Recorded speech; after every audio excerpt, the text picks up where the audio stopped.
সালামু আলাইকুম। হ্যালো বন্ধুরা, পৃথিবীর বিভিন্ন প্রান্ত থেকে যারা আজকের আলোচনা শুনছেন, সকলের জন্যে আজকের আলোচনাটি গুরুত্বপূর্ণ। আজকে একটি জরুরি বিষয় নিয়ে কথা বলবো। সময় কিন্তু পার হয়ে যাচ্ছে। সময়ের মধ্যে কাজ না করলে পরবর্তী সময় পস্তাতে হবে। কথায় আছে, সময়ের 1 ফোঁড় অসময়ের 10 ফোঁড়। আজকের আলোচনার বিষয়টি যেহেতু ভিজিটর ভিসা থেকে ওয়ার্কারে কনভার্ট হওয়ার, এই সুযোগটা কিন্তু খুব দ্রুতই শেষ হয়ে যাবে। আপনারা মোরলেস সবাই জানেন, আমাদের এই চ্যানেলে আমরা অনেক আগে বলেছিলাম যে কানাডা গভর্নমেন্ট 28শে ফেব্রুয়ারি 2025 সাল পর্যন্ত ভিজিটর ভিসায় যারা কানাডাতে অবস্থান করতেছেন তাদেরকে ভিজিটর থেকে ওয়ার্ক পারমিটে কনভার্ট হওয়ার লিগ্যালি সুযোগ দেবে। লিগ্যাল ওয়েতে আপনি এই সুযোগটি পাবেন। কিন্তু এই প্রোগ্রামটি, এই সুযোগটি আগে কিন্তু আপনার লিগ্যালি এটা করার সুযোগ ছিল না। তো এই সংক্রান্ত বিষয়গুলি নিয়ে মূলত আজকে স্টেপ বাই স্টেপ আমরা কথা বলবো। আশা করছি আমাদের সাথে থাকবেন, বিস্তারিত ভিডিওটি দেখবেন। তো প্রথমেই আসি এখানে converting visitor visa to work permit in Canada, এই স্টেপ ওয়াইজ গাইড। তো আজকে একটি পরিপূর্ণ গাইডলাইন আপনাদেরকে দেওয়ার চেষ্টা করব। এখানে আপনি একদম জিরো থেকে শুরু করে কানাডাতে ভিজিটর হিসেবে আসা, পরবর্তীতে ওয়ার্ক পারমিট পাওয়া এবং সেখান থেকে কিভাবে পিআর হোল্ডার হতে পারেন, এই সংক্রান্ত আলোচনাগুলো একটি কমপ্লিট গাইডলাইন দেওয়ার চেষ্টা করব। তো ভিডিওটি লেন্দি হতে পারে, আপনারা ধৈর্য ধরে শুনবেন, দেখবেন। আশা করছি উপকৃত হবেন অনেক ভাই বোনরাই। ভিজিটর্স আর usually not allowed to apply for work permits from within Canada. তো কানাডার যে রুলস এবং রেগুলেশন, সেটার আলোকে কিন্তু ইউজুয়ালি ভিজিটররা ভিজিট করতে এসে সেখানে ওয়ার্ক পারমিটের জন্য আবেদন করার এখতিয়ার রাখে না। কিন্তু করোনার পরে যে ঘটনাটি ঘটেছে, আপনারা জানেন যে সারা পৃথিবীব্যাপী লকডাউন ছিল, সেই বিষয়গুলো আপনাদের জানা। বিশেষ করে করোনার সেই লকডাউন শুরু হওয়ার আগে যারা কানাডাতে ভিজিটর হিসেবে এন্ট্রি করে, দীর্ঘ সময় ধরে তারা কিন্তু কানাডা থেকে বের হতে পারছিল না। দেখা গেল কেউ হয়তো 15 দিনের জন্য এসেছেন, 15 দিন পরে তিনি চলে যেতেন। তার হয়তো সেরকম একটি ফান্ড নিয়ে তিনি এসেছেন, কিন্তু এরপরে তিনি মাসের পর মাস থাকতেছেন, তার তো একটি ইনকামের প্রয়োজন আছে। তো সেই ব্যক্তিদেরকে, সেই ভিজিটরদেরকে যাতে করে তারা কিছু করে তাদের নিজেদের খরচগুলো অন্ততপক্ষে চালাতে পারে, সেই সুযোগ দেওয়ার জন্য মূলত গভর্নমেন্ট ভিজিটরদেরকে ওয়ার্ক পারমিটে কনভার্ট হওয়ার সুযোগ দিয়েছিল। তো করোনার পরেও পরবর্তী সময়ে বিভিন্ন অনুরোধের কারণে, অ্যাপ্লিক্যান্টদের অনুরোধের কারণে গভর্নমেন্ট এই সুযোগটি আরও বাড়িয়ে দেয়। এটি আর একটি নতুন সেশনের জন্য সেটি বৃদ্ধি করা হয়েছে 2025 সালের 28শে ফেব্রুয়ারি পর্যন্ত। এর আগে এটা ডিউরেশন ছিল 2023 সালের 28শে ফেব্রুয়ারি পর্যন্ত, পরবর্তীতে আরও 2 বছর এক্সটেনশন করা হয়। তো এটা একটা বড় সুযোগ। কী কারণে সেটা আপনারা বুঝতে পারবেন সামনের আলোচনাতে। তো এই সুযোগটি কিন্তু শেষ হয়ে যাবে আর অল্প কিছু সময়ের মধ্যে। অল্প কিছু সময় বলতে, সময় যেহেতু গড়িয়ে যাচ্ছে, আপনারা যারা একদমই নতুনভাবে শুরু করতে চান, যারা আজকের আলোচনাটি শুনতেছেন, এখনও ভিজিটর ভিসা আবেদন করেন নাই, তাদের কিন্তু এখন থেকে শুরু করতে হবে। কারণ আপনার ভিজিটর ভিসার জন্য আপনার অনেক ধরনের প্রস্তুতির বিষয় আছে। আপনার একটা ফান্ড ম্যানেজ করতে হবে, যে ফান্ডটি দেখিয়ে আপনি কানাডাতে ভিজিট করতে যাবেন। কারণ ফান্ড না থাকলে গভর্নমেন্ট আপনাকে ভিসা দিবে না। এরপরে যাদের হয়তোবা আপনি নিজ দেশে ঘোরাফেরা করছেন, কারো ট্রাভেল নেই, তাদেরকে আমি বলবো অন্ততপক্ষে আপনারা যদি এশিয়ান কান্ট্রিতে থাকেন তাহলে সিঙ্গাপুর, মালয়েশিয়া, এরপরে আপনার হচ্ছে এদিকে যে সমস্ত কান্ট্রিতে ট্যুরিজম পারপাসে ঘোরা যায়, সেগুলোতে ট্যুরিজম পারপাসে ঘুরবেন, সেই ধরনের ছবি তুলবেন। বা আপনার যে আপনার কিন্তু এই বিষয়গুলো কিন্তু পরবর্তীতে এগুলো যাচাই বাছাই হয়। ইভেন আপনার সোশ্যাল মিডিয়াতে, ফেসবুকেও শেয়ার করবেন যে ঘুরতেছেন, বিভিন্ন জায়গায় নামি দামি রেস্টুরেন্টে খাইতেছেন, এই বিষয়গুলো শেয়ার করবেন যাতে আপনি প্রুভ করতে পারেন যে অ্যাকচুয়ালি আপনি ট্যুরিজম পারপাসে এসেছেন এবং ঘুরতেছেন। সেটাকে রেফার করে, সেটাকে আপনি ব্যাকগ্রাউন্ড ধরে পরবর্তীতে 1-2 মাস পরে কানাডার জন্য ভিজিট ভিসার জন্য আবেদন করুন। যদি ভাগ্যে সহায় হয় তাহলে সেটার রেফারেন্সে যে আপনি ট্যুরিজমে অভ্যস্ত, সেটা রেফারেন্স আপনি পরবর্তীতে কানাডার ভিজিটর ভিসা পেয়ে যাবেন। কানাডার ভিজিটর পেয়ে আপনি যখন কানাডায় আসবেন, তখন এসে ইনসাইড কানাডা থেকে আপনার জন্য ভিজিটর থেকে ওয়ার্ক পারমিটের আবেদনের সুযোগ রয়েছে। কিভাবে করবেন বিষয়গুলো এখন জানতে পারবেন। Visitor visa, within this visa you can enter Canada temporarily, usually for up to 6 month. অর্থাৎ ভিজিটর ভিসা নিয়ে সাধারণত একজন ব্যক্তি অ্যাট এ গ্যালেন্সে বা এক নাগারে 6 মাসে এখানে 6 মাস থাকতে পারে। 6 মাসের বেশিও কেউ থাকতে পারে যদি তিনি এক্সটেনশনের জন্য আবেদন করে। সেটাকে বলা হয় ভিজিটর রেকর্ড। এই ক্যাটাগরিতে, অর্থাৎ তার বিশেষ কোনো প্রয়োজন দেখিয়ে তিনি এটির আবেদন করতে পারেন। তো কী কারণে ইউজুয়ালি মানুষ এখানে আসে? সাধারণত আসে বিজনেস মিটিংসের জন্যে, ভ্যাকেশনস এনজয় করার জন্যে, কিংবা তার যদি কোনো রিলেটিভস কানাডাতে থাকে তাদেরকে ভিজিট করার জন্যে তারা কিন্তু কানাডাতে আসে। তো এটাই হচ্ছে মেইনলি ভিসার পারপাস, যে পারপাসে কানাডাতে ভিজিটার ভিসা ইস্যু করা হয়। তো এই ধরনের পারপাসগুলোতে কানাডাতে এসে আপনি যদি পরবর্তীতে ওয়ার্কারে কনভার্ট হতে চান, সেই বিষয়গুলি এখানে বুঝতে পারবেন। You can extend your stay after 6 month by applying for an extension called a visitor record. অর্থাৎ 6 মাসের বেশি যদি কারো স্টে করার প্রয়োজন হয়, ওয়ার্ক পারমিট ভিসা আবেদন করলে এটার প্রয়োজন হতে পারে। এই জন্য এই বিষয়টি এখানে তুলে ধরা হয়েছে, সেটাকে বলা হয় ভিজিটার রেকর্ড। এটার একটি সুযোগ রয়েছে, অর্থাৎ আপনি 6 মাস পরেই আপনাকে বের করে দিবে গভর্নমেন্ট, বিষয়টা এরকম না, আপনি পারপাস দেখিয়ে আরও থাকতে পারবেন। এবার আসি ওয়ার্ক পারমিটের বিষয়। With this permit you can lawfully work in Canada. Work permits can be open, enabling you to work for any Canadian employer or employer specific linked to a particular job and firm. তো work permit ভিসাটি পাওয়ার পরে আপনি যে এমপ্লয়ের অধীনে আপনি সেই work পারমিটটা পাচ্ছেন তার অধীনেই কাজ করতে হবে। এখানে আরও যে সমস্ত বিষয় রয়েছে, অ্যাপ্লিকেশন রিকোয়ারমেন্টস। তো ওয়ার্ক পারমিটে যে আপনারা যে আবেদন করবেন ভিজিটর হয়ে এসে, সেক্ষেত্রে আপনার কী কী রিকোয়ারমেন্ট থাকবে সে বিষয়টি আপনাদের জানার দরকার রয়েছে। You have to fulfil the following basic requirements to change your visitor visa to a work permit. প্রথমেই আপনার জন্য যেটি লাগবে সেটা হচ্ছে legitimate job offer from a Canadian employer. তো একটি বৈধ জব অফার লাগবে কানাডিয়ান এমপ্লয়ারের কাছ থেকে। এখন কানাডিয়ান এমপ্লয়ার চাইলেই আপনাকে কিন্তু জব অফার দিতে পারবে না। কি কারণে? তার কিছু রেস্ট্রিকশন রয়েছে। আপনারা জানেন যে কানাডাতে একজন এমপ্লয়ার যখন কাউকে হায়ার করতে চায়, তখন কানাডার ভিতরে যারা সিটিজেন এবং পিআর হোল্ডার রয়েছে তাদেরকে হায়ার করার ক্ষেত্রে তাদের কোনো রুলস রেগুলেশন মেনটেন করতে হয় না। কিন্তু যখনই তিনি একজন সিটিজেন কিংবা পিআর হোল্ডার না, এর বাইরে কাউকে হায়ার করতে যান, তখন তাকে কি করতে হয়? এমপ্লয়ারকেই labour market impact assessment report collection করতে হয় কানাডার employment and social development department থেকে। তাদেরকে প্রমাণ করতে হয় যে এই কাজের জন্যে কানাডার কোনো সিটিজেন কিংবা পিআর হোল্ডার বর্তমানে কানাডাতে নেই, যার কারণে আমি হায়ার করতেছি নন ক্যানাডিয়ান। সেই ব্যক্তিটি বর্তমানে কানাডাতে অবস্থান করতেছে, সেই ব্যক্তিটিকে আপনি সেই ব্যক্তি হতে পারেন যিনি ভিজিটর ভিসায় অলরেডি কানাডাতে আছেন, কিন্তু আপনি নন ক্যানাডিয়ান বা কানাডার পিআর বা সিটিজেন না। তখন আপনাকে ওই যে আপনার ক্যানাডিয়ান এমপ্লয়ার সেটি যদি আপনার যাচাই বাছাই করে প্রুভ করতে পারে যে এই জবের জন্য প্রকৃতপক্ষে কানাডার সিটিজেন বা পিআর হোল্ডাররা আগ্রহী না কিংবা তাদের কোনো আবেদন পড়ে নাই, সেই জন্যই সেটা রেফারেন্সে তারা একজন ফরেনারকে নিচ্ছে। তো সেটার জন্য ক্লিয়ারেন্স লেটার যেটা, সেটা হচ্ছে লেবার মার্কেট ইম্প্যাক্ট অ্যাসেসমেন্ট। তো আপনাকে যেটা করতে হবে, জব অফার নিতে হবে কানাডিয়ান এমপ্লয়ার এবং এই এলএমআই লেটারটি তার কাছ থেকে সংগ্রহ করতে হবে। এবং আপনাদেরকে একটি গোপন তথ্য বলে দেই, গোপন বলতে এটা ওপেন সিক্রেট, সেটা হচ্ছে যে বিষয়টি বলি, সেটা হলো কানাডাতে এমপ্লয়ারদের কিন্তু এরকম অনেক হাজার হাজার বা শত শত বা প্রচুর পরিমাণে এমপ্লয়ির প্রয়োজন হয় না। সেখানে দেখা গেলো 4-5 জন এমপ্লয়ি থাকে। তো সেখানে যে ঘটনাগুলো ঘটে থাকে প্রায়শই, সেটা হলো যে দেখা গেলো একটা কোম্পানিতে 2-3 জন লোক লাগবে, সেই লোকের জন্যে তারা এরকম এলএমআইয়ের প্রসেস করতেছে। তো পরবর্তীতে সেগুলো আবার বিভিন্ন ল ফার্ম অথবা বিভিন্ন এজেন্ট তারা আবার সেগুলোকে ক্রয় করে নেয় কাদের থেকে? এমপ্লয়াররা একটি জব যদি খালি দেখাতে পারে, সেটাকে বিভিন্ন এজেন্টরা আবার ক্রয় করে নেয় 10,000, 20,000 থেকে 40,000 ক্যানাডিয়ান ডলার পর্যন্ত এগুলো সেল হয় কিন্তু। তো কি হয় তখন? এই ইএলএমআই সহ এই জবটি পরবর্তীতে সেল হলো, তখন যিনি এটা ক্রয় করলেন, করে দেখা গেলো যে আপনি সেটা রেফারেন্সে আবেদন করলেন, করে আপনি একটা জব পেলেন।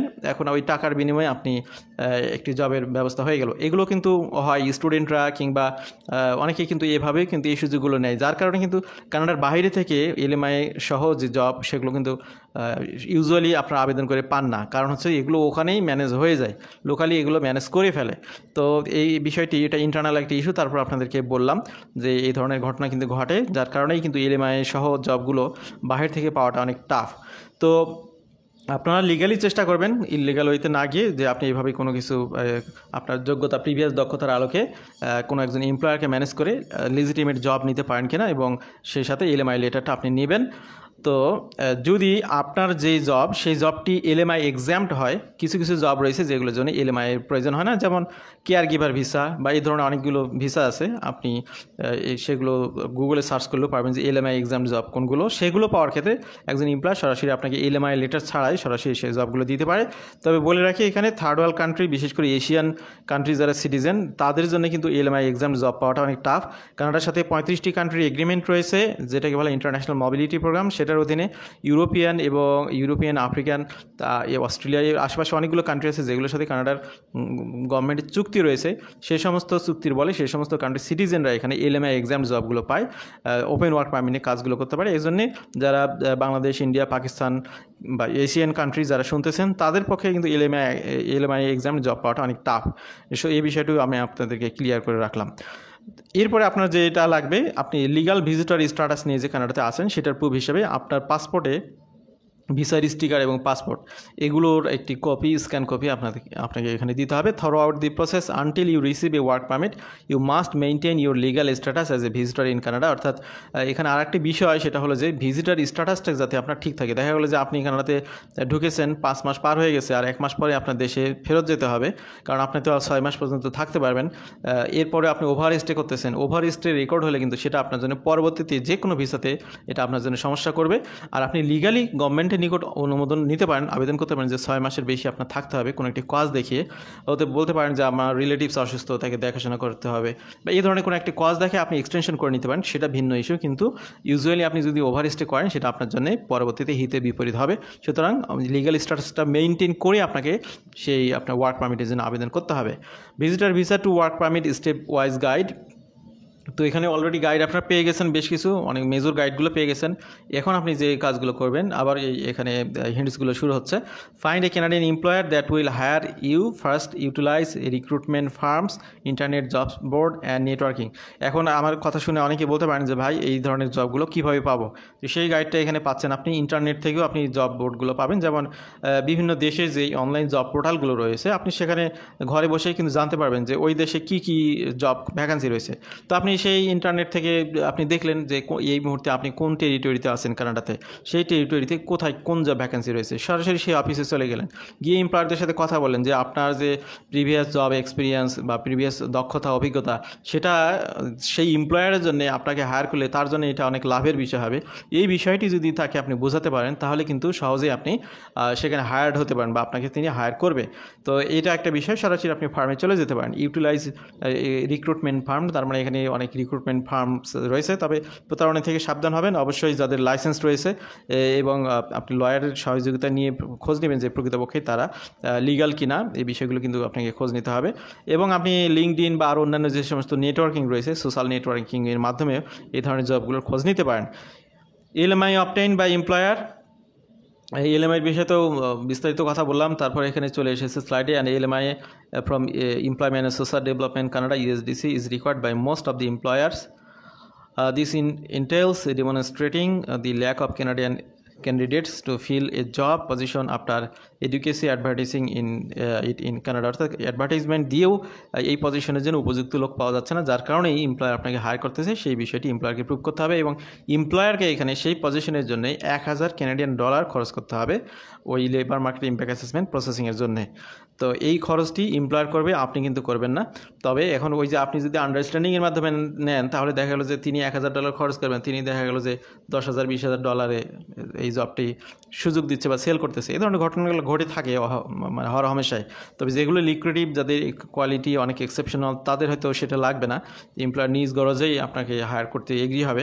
You can then apply for work permit after getting the LMI or a job offer if the position is exempt from it. Eligible visitor can apply online via the secure IRCC account. তো এখানে আপনি কিভাবে আবেদন করতে পারবেন, ভিজিটররা কিভাবে আবেদন করবে, অনলাইনের মাধ্যমে আবেদন করবে। আইআরসিসি অ্যাকাউন্ট থেকে আপনি এখানে আবেদন করতে পারবেন লিগালি। এই জব এখন এখানে কী কী ডকুমেন্ট লাগবে সে বিষয়টি তো একটা ম্যাটার হতে পারে, যে এখানে অ্যাটাচমেন্টে কী কী জব আপনার ডকুমেন্ট এখানে অ্যাটাচ করতে হবে। প্রথমেই দিতে হবে job offer letter with specifics of the position and condition of employment, অর্থাৎ যে পজিশনের জন্য কী কী টার্মস অ্যান্ড কন্ডিশনের জন্য আপনাকে হায়ার করতেছে সেটা সহ একটি সুন্দর একটি জব অফার লেটার থাকবে। এরপর পজিটিভ এলএমআই পেপার থাকবে, যেটা আপনি এই দুটি আপনি এমপ্লয়ারের থেকে পাবেন। এরপর আপনার সাইড থেকে আপনি যে ডকুমেন্টগুলো দেবেন, documentation of current status, documentation providing proving your visitor status in Canada. ওই যে আপনার পাসপোর্টে যে ভিজিটর স্টিকারটা রয়েছে, এরপর পাসপোর্টে আপনার ছবির পেজ, এগুলো সুন্দর করে স্ক্যান করবেন, এইগুলো আপনাকে এখানে অ্যাটাচমেন্টে দিতে হবে। এরপরে এর সাথে অনেকগুলো ফর্ম রয়েছে, সেই ফর্মগুলো আপনাকে ফিল আউট করতে হবে। Field if the necessary forms IMM 5710 application form, if relevant IMM 5476 representative. যদি আপনি কোনো লয়ারকে হায়ার করেন তাহলে এই রিপ্রেজেন্টেটিভ ফর্মটিও লাগবে। এরপরে আপনার পাসপোর্ট, সেটা তো আপনি দিচ্ছেনই। এরপরে আপনার ফটোজ লাগবে, এখানে পাসপোর্ট সাইজ, কানাডিয়ান পাসপোর্ট সাইজের ফটো, এই ডকুমেন্টগুলো আপনাকে দিতে হবে। এরপরে proof of funds, bank accounts demonstrating your ability to sustain oneself. আপনি মনে করতে পারেন ভাই কানাডাতে জব পেলাম, আমার ব্যাংকের দেখানোর কী আছে, ব্যাঙ্ক অ্যাকাউন্ট দেখানোর কী দরকার আছে? কানাডাতে যে কোনো অ্যাপ্লিকেশন সবসময় আপনি ব্যাঙ্ক স্টেটমেন্ট শো করবেন। আপনি যে ফিনান্সিয়ালি একদম হতদরিদ্র না, এই বিষয়টি সবসময় কানাডাকে আপনার প্রুভ করতে হবে যে আপনার অ্যাকাউন্টে মিনিমাম একটা ব্যালেন্স রয়েছে। কোনো কারণে যদি সেই জবটি চলে যায়, আপনি যে নিজের খরচটি নিজে চালাতে পারবেন সেরকম যে ক্যাপাসিটি রয়েছে, সেটার জন্য ব্যাংকের এই প্রুফটি আপনাকে অলওয়েজ আপনাকে এখানে দেখাতে হবে। মেডিকেল এক্সাম, কানাডার প্যানেল ফিজিশিয়ান, যে সমস্ত প্যানেল ফিজিশিয়ান রয়েছে সারা পৃথিবীব্যাপী, যেখানে আছেন আপনি সেখানে গুগল করলে পাবেন প্যানেল ফিজিশিয়ান অফ কানাডা দিয়ে, সেই প্যানেল ফিজিশিয়ানের থেকে আপনার একটি মেডিকেল রিপোর্ট নিতে হবে depending on your role and place. এরপরে হচ্ছে অ্যাপ্লিকেশন প্রসেসিং ফি। এখানে ভিজিটর ভিসার জন্য এখানে আপনার এই ওয়ার্ক পারমিট ভিসার জন্য অ্যাপ্লিকেশন প্রসেসিং ফি হচ্ছে 155 কানাডিয়ান ডলার। এর সাথে বায়োমেট্রিক ফি 85 কানাডিয়ান ডলার। যেহেতু আপনি ভিজিটর ভিসা আবেদনের সময় বায়োমেট্রিক ফি দিয়েছেন, না দিয়ে তো ভিজিটর ভিসা করার কথা না, সেই বায়োমেট্রিকের মেয়াদ যদি থাকে অবশ্যই তাহলে আপনার বায়োমেট্রিক করতে হবে না, শুধু 155 কানাডিয়ান ডলার দিতে হবে। এটা একটা বিষয় গেল। এই আর কি আপনাদের প্রস্তুতিমূলক বিষয়গুলো মোটামুটি চলে গেল, ওগুলোর মাধ্যমে আপনি আবেদন করবেন। আবেদন করার পরে এখন দেখা গেল যে আপনার রেজাল্ট পেতে অনেক সময় লাগতেছে। Applying for a work permit visa in Canada while in visitor status will take around 135 days to get one. You cannot therefore work until your work visa is granted. তো একটি ভিসা রেজাল্ট পেতে আপনার 135 দিন পর্যন্ত সময় লাগতে পারে বা আরও বেশিও লাগতে পারে। তো এত লং টাইম তো আপনি এখানে ভিজিটর হিসেবে থেকে আপনার জন্যে নিজের খরচে বসে থেকে খাওয়া থাকা, এটা তো অনেক কঠিন একটা বিষয়। তো এখানে আপনি আবার এই সময়ে আবেদন যে করেছেন সেটার রেফারেন্সে আবার কানাডা গভর্নমেন্টের নিকট ওয়ার্কের জন্য, কাজের জন্য আবেদন করতে পারবেন। যতক্ষণ পর্যন্ত সেই অনুমোদন না পেয়েছেন ততক্ষণ পর্যন্ত আপনি কী করতে পারবেন না, কাজ করতে পারবেন না। যদি এইগুলো রেকর্ড হয় তাহলে ঝামেলা হবে। তো আপনার এই যে 135 দিন প্রসেস হতে সময় লাগবে, সেটার রেফারেন্সে আপনি আবার আরেকটা আবেদন করতে পারবেন। However you can request an interim authorization to work from the IRCC that will allow you to get work permit. তো এখানে ওই যে আপনি প্রসেসিং চলাকালীন সময় আপনি যদি ভিজিটর থেকে ওয়ার্ক পারমিটের আবেদনটা লিগালি সাবমিট করতে পারেন, আপনি যদি কনফার্মেশন লেটার পান, সেটার রেফারেন্সে আপনি ওয়ার্ক অথরাইজেশন লেটারের জন্য আবেদন করতে পারবেন। গভর্নমেন্ট আপনাকে একটি ওয়ার্ক অথরাইজেশন লেটার দিবে, এটার প্রসেস হতে সময় লাগে 30 দিন বা তার থেকেও বেশি। If you have been extended a job offer from the Canadian employer, you can begin working after getting interim work authorization from IRCC. আবার যদি আপনি বর্তমানে যে সমস্ত ওয়ার্কাররা রয়েছেন কানাডাতে, তারা যদি তাদের ওয়ার্ক পারমিটটাকে রিনিউ করতে চান, সেই রিনিউয়ের আবেদনটা আপনার রেজাল্ট পেতে সময় যদি বেশি লাগে, তো আপনার আগের কাজের সময় শেষ, পরের কাজের এখনও রেজাল্ট আসেনি, এই যে মাঝখানে যে সময়টা, এই সময়টাতে যাতে আপনি বসে থাকতে না হয়, সেটার জন্য আপনি ওয়ার্ক অথরাইজেশন লেটার নিতে পারেন আইআরসিসি থেকে। এই দুইটি কাজের জন্য আপনি আইআরসিসি থেকে ওয়ার্ক অথরাইজেশন লেটার নিতে পারেন। কোথা থেকে? আইআরসিসি থেকে। আইআরসিসি ওয়েব ফর্মের মাধ্যমে আপনাকে আপনার সকল স্ট্যাটাস জানিয়ে রিকোয়েস্ট করতে হবে।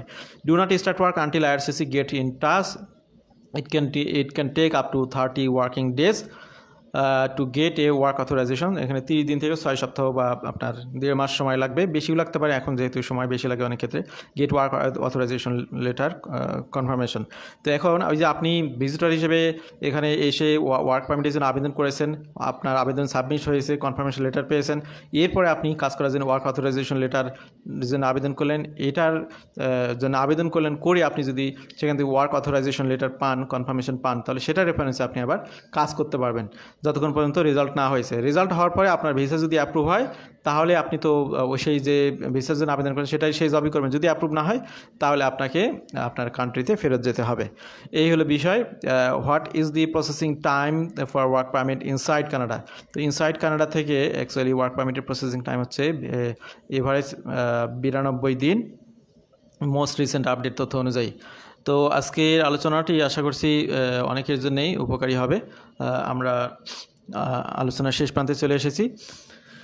তো আমাদের সাথে থাকার জন্য আবারও ধন্যবাদ। ভালো থাকবেন সবাই। আল্লাহ হাফেজ। আসসালামু আলাইকুম।